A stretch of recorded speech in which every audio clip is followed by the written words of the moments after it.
What's your most bone-chilling "we need to leave now" moment? I was at a family gathering, basically a reunion but just for family within reasonable driving distance, probably 30 people altogether. It was at a county park on a small lake with some grills and buildings, just an empty hall with some picnic tables inside. You could rent for this kind of stuff. The sky started darkening as a storm was approaching. All the coolers, chairs, balls, and other kids' toys, etc. were brought into the building anticipating the rain. The plan was to wait it out, since afternoon showers are common just about every day in the summer. Something in the air didn't feel or smell right, even though it appeared to be just a regular afternoon storm. Hair on my neck was standing up, and I was in full flight mode. Can't really describe it. The feeling in the pit of my stomach can only be described as absolute dread. I told my wife to take my daughter and get in the car. My brother-in-law took one look at my face and said, "What's wrong?" Apparently, I was white as a ghost. It wasn't even raining yet. I was in full-on panic, yelling for everyone to leave. Something isn't right. No one else was that worried, mostly concerned with how I was acting. I went out to the car, and as soon as I was about to turn the key, the tornado sirens went off. We were not far from wherever they put those, or they are just stupidly loud, because it was deafeningly loud. Now the rest of the family is pouring out of the building to their cars, kids crying, and I look across the lake, maybe a few miles in the distance, and see a funnel cloud. Got the heck out of there, as did everyone else. The building we had rented for this family barbecue thing was completely annihilated. Literally just a slab of concrete and a crap ton of debris all around. It was hit dead on by an EF3. Now I know everybody was thinking, geez, what's wrong with Phil? He's freaking out. But guess what? OP, or Phil, as I like to call him, had the sixth sense moment like right there when it had to happen. Because what if he didn't say anything? Would they have been able to get out in time? You don't know. I don't know, it doesn't say. But I'm just saying, aren't we all glad that he did? Surfing a fairly secluded reef break offshore across a channel, this place is in a very southern state of Australia. Overcast weather, but a still amazing day for the waves. I was surfing with only one other guy. We were trading waves and getting to know each other in between sets. I asked what he did for a living, and he was a marine biologist. We both recently moved to the area and were new to surfing it as well. Despite it being extremely good surf, after 40 minutes he says, "I don't like this, something feels off. I feel like I'm being watched, like I'm bait." I didn't want to leave as it was excellent surf, but this guy was a marine biologist, so I took his instinct as a sign to play it safe. We paddled back across the deep channel together as quickly as we could without panicking and walked the 15 minutes trek back to the car park, talking crap the whole way. I got his mobile number for future surfs together given how small town it is here, and not knowing anyone. We noticed a 15-foot inflatable boat pull up near the reef and hang around for a bit without much thought. Later that night, while looking at my social media, I read about 3 fishermen at the same location we were at that morning at the same time in their boat as they pulled up to check their cray pots on the beach side of the reef. They were circled twice by a great white shark that was as big as their boat. That guy most likely saved me from a horrible experience that day. I messaged him with a link to the Facebook page with the comments regarding their experience. Chills ran through my body for a good 20 minutes. He was adamant he felt the presence of something, and he was right.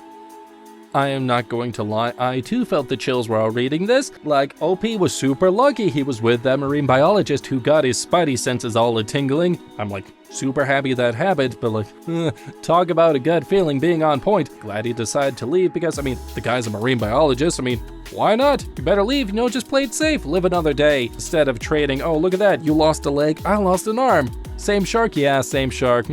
Glad you didn't have that kind of talk. I was around 12 or so and my mom left to run an errand, leaving me alone. Very soon after she left, the doorbell rang. This was weird because we lived on a hill with only 2 neighbors. We all kept to ourselves and we just didn't get random visitors. Thanks to some conveniently placed picture frames, I could see outside the door without being seen. I look out and see a young man I don't recognize. He's dressed in a t-shirt and jeans and something just feels off. So I ignore him and wait for him to leave, but he doesn't. He lingers and starts smoking. Again, this is an isolated hill. I'm alone and now I'm getting scared. I go and hide and plan to wait for my mom, except she just left, had a few errands to run, and I couldn't reach the phone without the guy seeing me. As I'm trying to figure out what to do, my mom comes home. She runs in and asks if I'm okay. Apparently, she got this random go home now urge. She hadn't even run her first errand yet, but turned around immediately. found the guy in our yard and asked what he needed. I guess he muttered something about looking for someone or something to that effect, and my mom told him to leave. Apparently, he was acting very strangely and made my mom nervous. To this day, I have no idea what he wanted and no idea how my mom knew to come home, but I am very grateful she did. You know, mom's intuition is a very weird and very real thing. Like, there she was probably thinking about grabbing groceries or whatever, and then suddenly that instinct, that superhero level gut feeling just goes off telling her, hey, you need to head back now. And thank the good Lord she did, because who knows what would have happened. And like sometimes, you know, you get a little nudge and it's, you know, probably a good idea to just listen to that nudge, because if she didn't, who knows what would have happened. Sitting in my friend's backyard with their 2 kids, my husband and another friend, enjoying pizza that my host made. It was a beautiful, clear day with no real wind. We are having a great time just out of the pool and hungry for pizza, when I suddenly felt on edge. I looked straight at the kids about 8 or 10 or so years old and just said, "Get in the house." We all scrambled, and a second later we heard creaking, and maybe 5 seconds after it started, this big branch fell off of their pine tree onto the table where we were sitting. Thankfully, no one was hurt besides having to pick pine needles out of our pizza. I can only assume that I subconsciously heard the branch starting to give. When we were in our teens, my sister and I were walking our dog in our local forest area very close to our childhood home.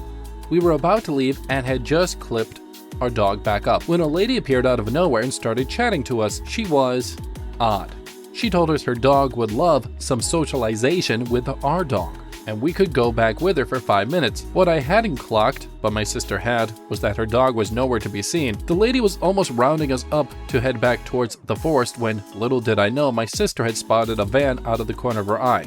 I was still oblivious at this point. Suddenly my sister screams, "Dad!" and to our luck, my dad had finished work and was now out on a run. He starts waving and running towards us, and as we turn back around, the lady had vanished. My sister looks back over at the van and sees the lady closing the passenger door and it speeding off. Dog still nowhere to be seen. I believe we were minutes away from abduction. It was divine intervention that my dad happened to be at the right place at the right time. My brother and I were kids, playing hide and seek in the front yard of our house. My brother was supposed to be counting and finding me, but he was taking forever, so I peeked around the side of the house to see what was taking so long. He lost interest in the game and was standing near the front gate, which led to the street. As I'm looking, I see a brown car pull up with 2 men inside. The car was not familiar, and neither were the men. They both got out of the car and approached my brother. They started asking him questions and moving closer to him. I remember feeling panicked. I had learned about stranger danger in school and knew this was not right. I ran around the side of the house and flew through the back door and screamed, "Someone is trying to kidnap Steve." My dad did not hesitate. He got up and flew through the front door. When the men saw my dad coming through the door, they bolted and peeled out. From that day forward, we were not allowed to play in the front yard anymore. It is a really scary memory for me. A friend called me and said, "There's a wildfire 8 miles away. Can you help me move my horses?" So I drove down. She was wrong. It's 8 miles by car, under 2 as the crow flies. We got the first set of horses out and down to another farm. The second set I'm working on, and suddenly things get quiet. It's as if the world stopped for a minute. I look at the horse, and the horse looks like it's ready to run. I take a deep breath, and suddenly the noise comes back. The wind is hot as fire and the light changes. I told Sherry, the girl I'm helping, we gotta go now. No time to shove the horses into the trailer. They're smart enough to survive, and I let them loose. We run to the truck, and the barn is already on fire. Then we get in the truck and notice the fire past us and is blocking the road. So we jump out and ran to a small pond for the horses. And we dive in, hoping the fire doesn't burn us. It was about 20 minutes of heck. It might have been longer, I don't know. It was insanely scary, hot, and loud. We got rescued by the fire department's water-dropping helicopter. It landed in the field and pulled us in. We got lucky. The truck was burned to the frame and the horse Sherry let go died. The one I let go survived but was burned. That's most likely the scariest moment. I was freshly married in my early 20s, living in Fallbrook, California. My husband, X, was a Marine and was at work. I was driving home from visiting family further south. In order to get into Fallbrook, you have to travel along this long, dark, and windy street called Mission Road. It's already super dark at night, about 11 p.m., and it's a little foggy as well. I'm slowing down and coming around this slight bend of the road, and all of a sudden, the hair goes up on my neck, and I feel incredibly anxious. About 5 seconds later, a young woman jumps out of the brush directly ahead of me, maybe 50 feet away on the left-hand side of the road, while waving her arms in the air, gesturing frantically for me to pull over. I swerved a bit to the right, slowing down even further, but I did not stop. She was young, maybe early 20s or even late teens, and a little dirty, and I was immediately conflicted over continuing to drive. But something told me not to stop under any circumstances. I got further up the road, slowed a little more, and dialed 911 with one shaky hand. The dispatcher said she sent someone to check, but encouraged me not to feel bad. Apparently, there had already been calls about this girl over the last hour, and they were unable to find her when the police showed up. I heard a few weeks later about some carjacking robbery attempts in the area. Very relieved, I listened to my instincts that night. I live in an area where tornadoes are not common. One day there was a big storm coming. Weather Channel is giving a tornado watch, which in the past I never put much stock into. I don't know why, but this time was different. I was sitting in my recliner with my German Shepherd at my feet, watching the news closely. I thought for some reason I should wrangle my cats and put them into the carriers in the basement. Worst case scenario, I figure nothing happens and they spent 30 minutes in their carriers, no big deal. I go back to my recliner to continue watching the news when the sky suddenly turns green. Everything's wrong and surreal. I tell my wife to get in the basement, and I pick up my Shepherd and carry all 105 pounds of him kicking and screaming down the narrow basement steps. My feet hit the basement floor and the pressure suddenly drops. We hear a thunderous roar and the windows upstairs shatter. It felt like an eternity in the 30 seconds it lasted. Then there was nothing. I creep upstairs and peek out the basement door to find every window blown out. The recliner where I had been sitting not 3 minutes prior was completely covered in shards of glass, which I would have taken to the face if I hadn't hauled butt. It turned out the tornado went directly over our house. Windows were destroyed, roof was destroyed, fence completely gone, porch ripped from the house, trees down absolutely everywhere. I'll never forget how something in my gut said to take it seriously, and listening to it saved my life. I was scuba diving in Asia. 3 of us went to a reef that had not been dived on before, which bottomed out at 50 to 70 meters depth. 5 minutes into the dive, we all get a very bad feeling like we were being watched. Ignored it, but the feeling wouldn't go away. Further 10 minutes into the dive, we all watched the silhouette of a great white shark glide slowly past, right on the periphery of where we could see, then glide back in the other direction a minute later. The decompression stop to get out was the scariest 3 minutes of my life. I am a teenage girl who worked at a restaurant/pizza shop. I was harassed by these 2 men one weekend who were totally wasted. So they were kicked out. The following weekend, they returned and they tried to sit next to me at the counter, which is connected to the bar, but they couldn't. So they chose a table across from me and moved both their seats to look right at me. They would only order from my counter instead of our waitress, were staring at me, making jokes about killing a girl, and kind of just freaking me out. I end up going to our upstairs employees only section to fold boxes, up there all alone, down a hallway where nobody could hear me. I ended up feeling sick to my stomach as I heard someone walk up the stairs and whispering. I closed the door, turned my music off, and texted my mom. The 2 followed me up there, then tried to go down the unlocked hallway, but another waitress noticed them bothering me and caught them trying to come after me. I just had a gut feeling as I heard them coming. She came down the hallway, told me to be quiet, and hold our body weight against the door.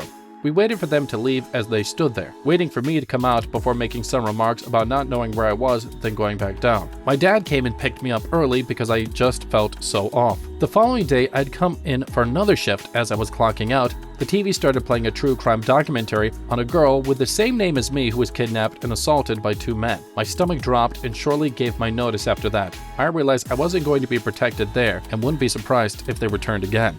As always, I'd love to hear your thoughts, reactions, and of course your own wild stories in the comments, and here's another video YouTube thinks you'll love.